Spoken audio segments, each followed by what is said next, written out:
Changing society, new castes, and hierarchies. First of all, meaning of hierarchy. Anything that is in systematic order is called hierarchy.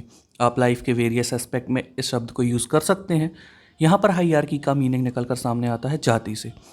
तो अब जैसे जैसे economy की demand बढ़ती जा रही थी, सोसाइटी ग्रो कर रही थी, यहाँ पर नए स्किल्स की ज़रूरत बढ़ने लगी थी और यहाँ पर अब सामने निकल कर आई थी जाति.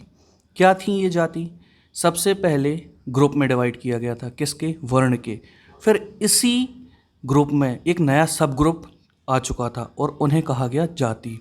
पहले वर्ण में डिवाइड था, अब उन्हीं वर्ण के भीतर जातियों में डिवाइड था. फॉर एग्जाम्पल, कुछ ऐसी नई कास्ट थी जो ब्राह्मण्स में भी निकल कर सामने आई थी और इसी के साथ साथ कुछ ऐसे ट्राइब्स भी थे, कुछ ऐसे सोशल ग्रुप्स भी थे जो इस कास्ट बेस्ड सोसाइटी का पार्ट बन चुके थे और उन्हें जातियों का स्टेटस दे दिया गया था. कुछ आर्टिसंस भी थे जिन्होंने ज्वाइन किया, जैसे स्मिथ्स, कारपेंटर्स और मैसन्स. सुनार, लकड़ी का काम करने वाले, और मिस्त्री जो घर वगैरह बनाते हैं. ये रिकॉग्नाइज कर दिए गए थे जातियों में ब्राह्मण्स के द्वारा. और अब जहाँ पहले वर्ण था बेसिस किसी भी सोसाइटी का, अब वो बनती जा रही थी जातियाँ. अब जो क्षत्रिय ग्रुप था, वर्ण था, इसमें कुछ नई जातियाँ आईं जिसमें सबसे ज़्यादा इम्पॉर्टेंट थे राजपूत. ये कब इमर्ज हुए थे? ये इमर्ज हुए थे 11 और 12th सेंचुरी में और ये वेरियस लाइनेजेस से बिलोंग करते थे, अलग अलग कुलों से बिलोंग करते थे, जैसे कि हूण, Chandel, Chalukyas and many more. और इनमें से कुछ पहले से ही ऐसे थे जो कि ट्राइब्स थे. इनमें से कुछ कुलों को कहा गया राजपूत. ये वही लोग थे जिन्होंने पुराने रूलर्स को रिप्लेस कर लिया था और स्पेशली ऐसी जगह पर जहाँ पर एग्रीकल्चरल एक्टिविटीज़ डोमिनेंट थी. यहाँ पर जब सोसाइटी इमर्ज होने लगी तो इन्होंने डेवलपमेंट के लिए क्या किया?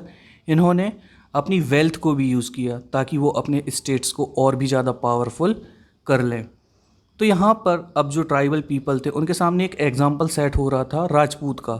तो उनके दिलों में भी ये इच्छा जागी कि क्यों ना वो भी इस सिस्टम का पार्ट बन जाए. तो अब उन्होंने भी कोशिशें शुरू कर दी थी और इसमें इनका सपोर्ट भी किया किन्ने? ब्राह्मण्स ने. और ये इस कास्ट सिस्टम का पार्ट बन गए. लेकिन सभी के हाथ में स्वीट फ्रूट्स नहीं आते.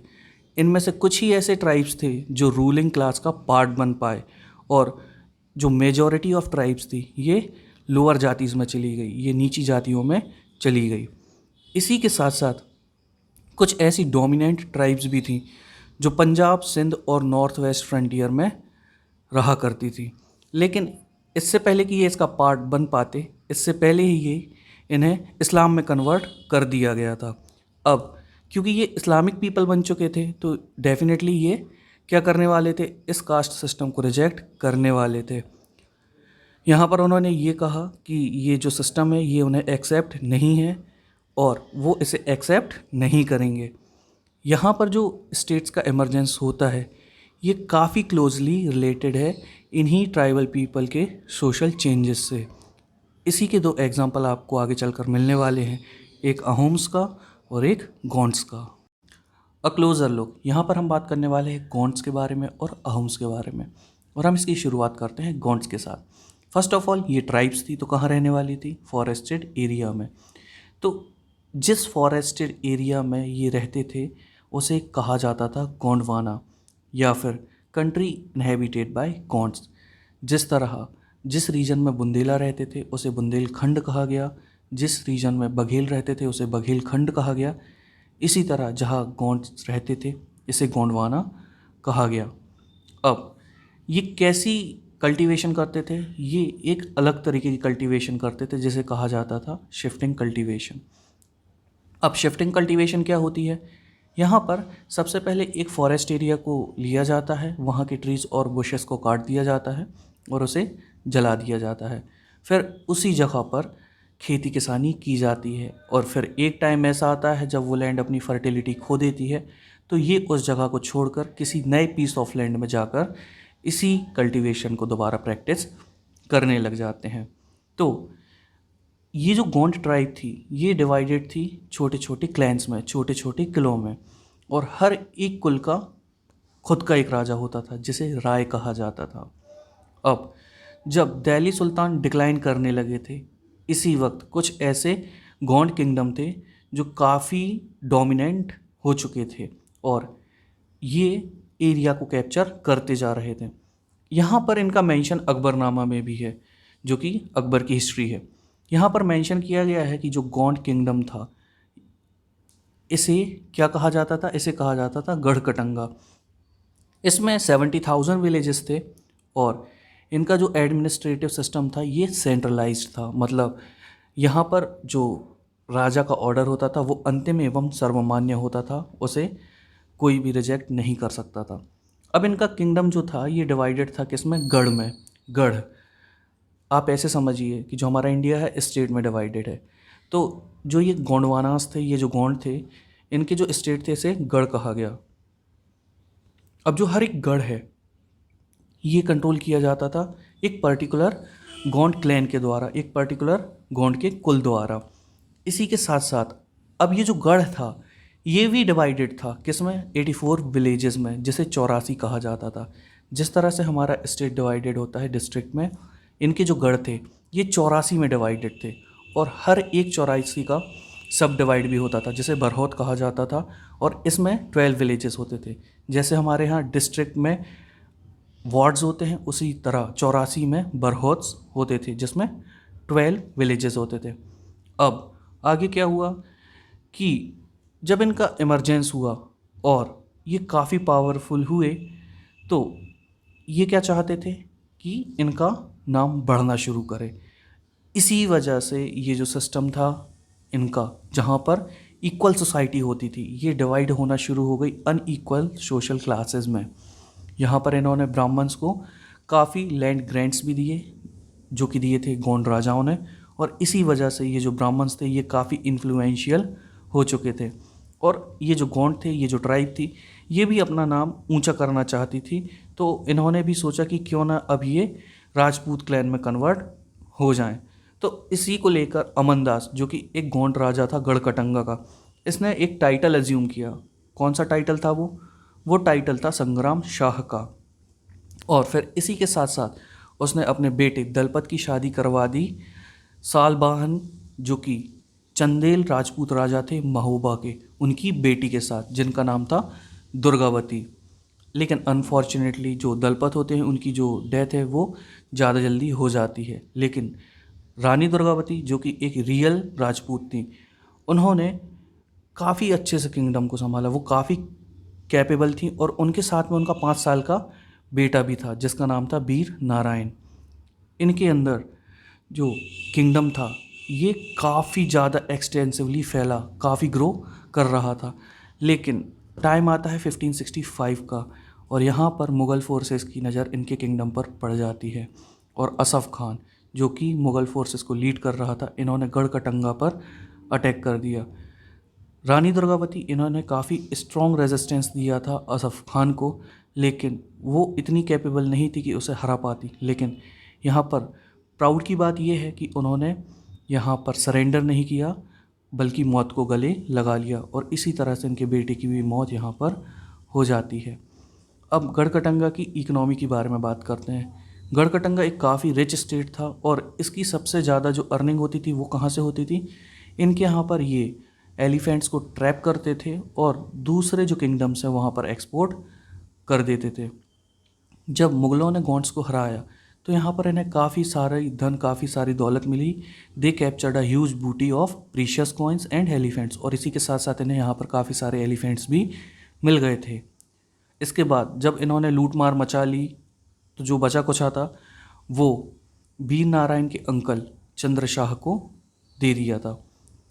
लेकिन यहाँ पर जब गढ़कटंगा फॉल हुआ, यहाँ पर वो वीक पड़ा, तब भी कुछ टाइम तक ये सर्वाइव कर पाया। लेकिन अब ये इतना कैपेबल नहीं था, ये काफ़ी वीक हो चुका था और इन्होंने काफ़ी स्ट्रगल किया बुंदेलास और मराठास के खिलाफ और अल्टीमेटली ये उनके आगे हार गए। बात करते हैं एक और डोमिनेंट ट्राइब, अहोम्स की। ये जो अहोम्स थे ये माइग्रेट करके आए थे ब्रह्मपुत्र वैली में म्यांमार से, और ये आए थे 13th सेंचुरी में। इसके बाद इन्होंने एक नया स्टेट क्रिएट किया था, एक पुराने पॉलिटिकल सिस्टम को ख़त्म करके जो भुइयाओं द्वारा चलाया जाता था, भुइयाँ जो वहाँ पर लैंडलॉर्ड कहलाते थे।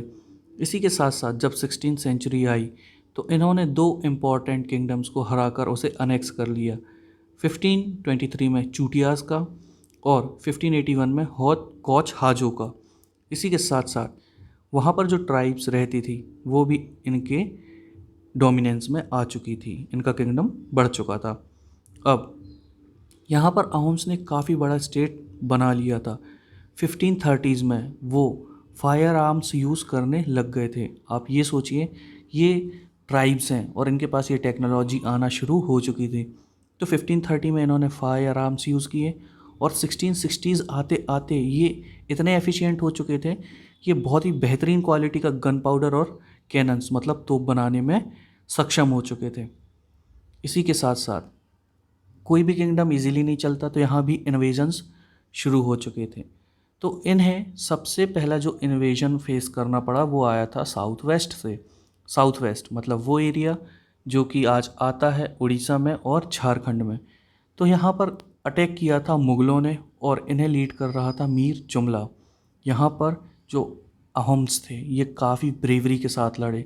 इन्होंने काफ़ी स्ट्रॉन्ग डिफेंस इन्हें प्रोवाइड किया, लेकिन अल्टीमेटली बेचारे वो हार गए और यहाँ पर वो मुग़ल्स के अंडर चले गए। लेकिन यहाँ पर जो मुग़ल्स का कंट्रोल तक काफ़ी दिनों तक नहीं चल पाया। अब जो अहोम स्टेट है यहाँ पर लेबर सिस्टम कैसा था? जो अहोम स्टेट है यहाँ पर फोर्स्ड लेबर चलती थी और इसी के साथ साथ those force to work for the state work called paiks. तो यहाँ पर जो फोर्स्ड लेबर होती थी उसे पाइक कहा जाता था। अब ये सिस्टम कैसे चलाते थे पाइक का? सबसे पहले ये एक गांव में जाते थे, वहाँ की पॉपुलेशन का सेंसस लेते थे मतलब जनगणना करते थे। फिर उसी हिसाब से हर एक गांव को पाइक्स को भेजना पड़ता था उनके पास रोटेशन के हिसाब से। अब यहाँ पर एक ऐसी एक्टिविटी हुई थी जो इनकी कमजोरी बन गई। वो क्या थी? इन्होंने क्या किया कि अगर कोई एक गांव काफ़ी डेंसली पॉपुलेटेड होता था तो वहाँ के लोगों को उठाकर वो ऐसी जगह पर शिफ्ट कर देते थे जहाँ पर ज़्यादा भीड़ भाड़ नहीं होती थी, जहाँ पर ज़्यादा लोग नहीं होते थे। तो इससे एक कौन ये निकल कर सामने आया कि जो अहोम क्लान थे ये टूटने लग गए थे। आखिर आप किसी एक परिवार को उठाकर कहीं और रख देंगे तो इनके बीच में बॉन्ड तो टूटने लगेगा। तो यहाँ पर यही हुआ था। इसी के साथ साथ जो 17th सेंचुरी आई वहाँ पर इनका जो एडमिनिस्ट्रेटिव सिस्टम था ये काफ़ी सेंट्रलाइज हो चुका था। अब ये एक सेंट्रलाइज्ड सिस्टम में काम कर रहे थे। यहाँ पर जो एडल्ट मेल्स होते थे उन्हें आर्मी में सर्व करना पड़ता था और ये यहाँ पर सारे के सारे मेल्स होते थे। ऐसा नहीं था कि आप अपनी चॉइस से वहाँ पर जा सकते हैं।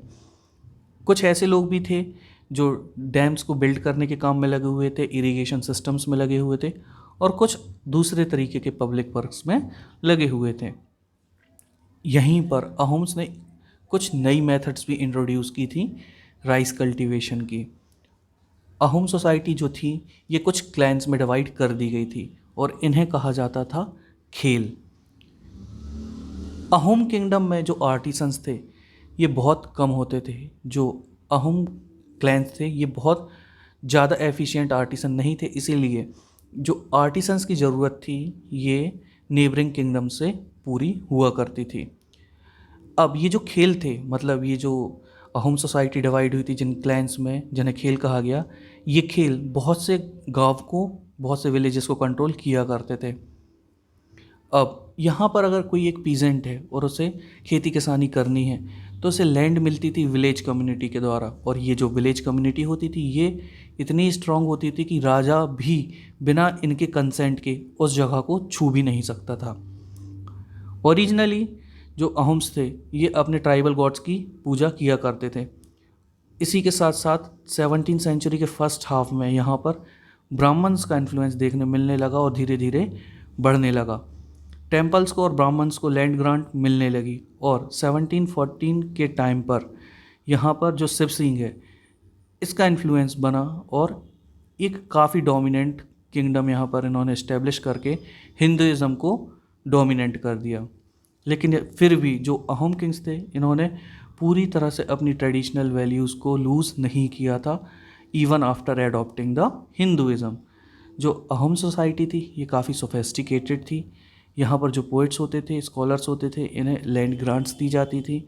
यहाँ पर थिएटर को भी एनकरेज किया जाता था, जो नाटक नौटंकी होती थी इसे भी एनकरेज किया जाता था। और इसी के साथ साथ यहाँ पर ट्रांसलेशन वर्क भी हुआ था। यहाँ पर काफ़ी ऐसे इंपॉर्टेंट वर्क्स थे संस्कृत के जिन्हें यहाँ की लोकल लैंग्वेज में ट्रांसलेट कर दिया गया था। और कुछ हिस्टोरिकल वर्क जैसे बुरंजी, इसे भी ट्रांसलेट कर दिया गया था, पहले अहोम लैंग्वेज में और देन उसके बाद असमीज़ लैंग्वेज में।